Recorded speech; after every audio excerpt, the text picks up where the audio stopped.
Hi, hello online people. I am Punchy, still in my pajamas because I just woke up, and this is an explanation of a recently discovered out of bounds in Silent Hill 1 that saves about, I actually don't know the exact time it saves, maybe a minute or two, something like that. It was found by Orophene way earlier and has recently been adapted to have an actual use in runs.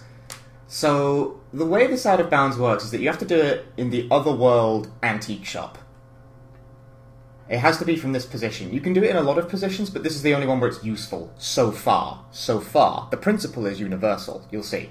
So, before I start trying to do it, because the setup is weird, what you need to know is you need to get the Romper enemy, which if you don't know Silent Hill enemy names is the monkey kind of enemy. Actually, I'll just go out and show what the enemy is before I actually start trying to do it.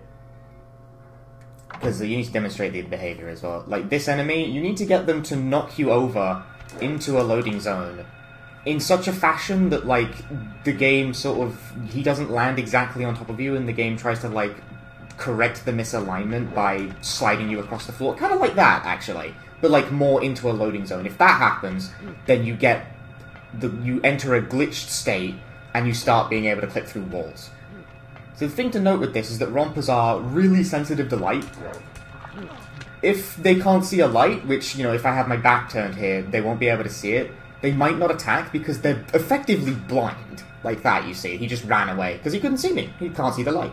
It's turned away from him. The cone of light is off him. So you have to move in a very specific way such that the enemy always, is attracted to your position. I think he just knocked me into him.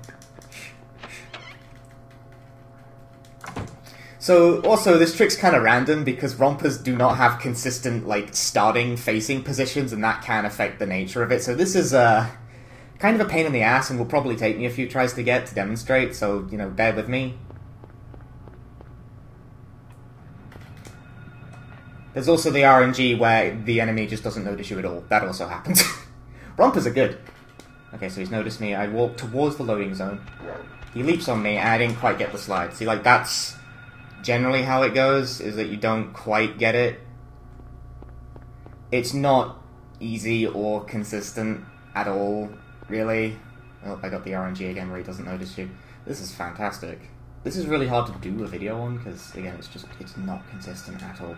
That's also likely, where the romper just loses interest in attacking you halfway through. So, yeah, this trick, not consistent at all. That's close, but it's not quite.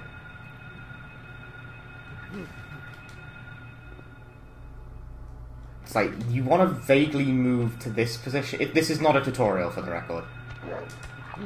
Because I can't do this consistently, as you are clearly seeing from the fact that it is currently failing to work, despite the fact I'm not really doing anything wrong. You have to move to this position-ish. Wait, I got the RNG where the enemy just doesn't notice you at all. That's an outcome that is possible. Move to sort of this... That got it! You see the slide was present there. Harry slid down the stairs a bit, which is unique to that. If you get the slide and you hear the crunching noise, as you pass through the loading zone, you have activated the glitch. And so you can now sort of vaguely... You have to kind of walk through the right edge of the door. You can't just walk straight. This might be version dependent whether or not you can walk straight through the door. I have to tilt a little bit to the right. But you want to keep You want to keep the straightest line as you possibly can through that. And then you just hold forward. Nothing more. Once you have the line, the camera should start peeling back here a bit, and you can adjust and land on the rooftop. This game does have full damage, although it doesn't have full damage, it has full death. Either you fall far enough to die, or you don't take any damage at all. So you land on the rooftop, over here, by the hospital, which enables you to completely skip over Twin Feeler. So you skip a boss fight, and you also skip a lot of running, because that's a lot faster than walking through Silent Hill. You run as the crow flies. Here's another weird property of this. Once you leave the rooftop, you spawn down here. I don't know why it does that. I have no explanation for you. That one's just weird. So then you can just head straight to Alchemilla, trigger the cutscene, and then go fight Float Stinger and continue the rest of the run as normal. But because you've skipped Twin Feeler, rather, you don't have the rifle, so you have to do the rest of the run with the shotgun, and there's other strategies for that.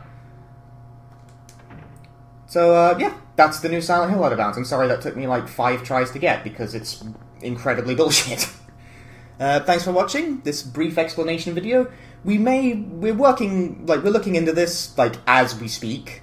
Like, everyone's currently, like, all hands on deck trying to get this sorted. Like, so maybe a consistent setup will come to fruition. This is very early days. This is a recent kind of discovery, so who knows, maybe it'll become more consistent in recent times. I don't believe it could ever be 100% consistent, because rompas are inherently random. But nevertheless, that's where it stands right now. Thank you for watching. Bye.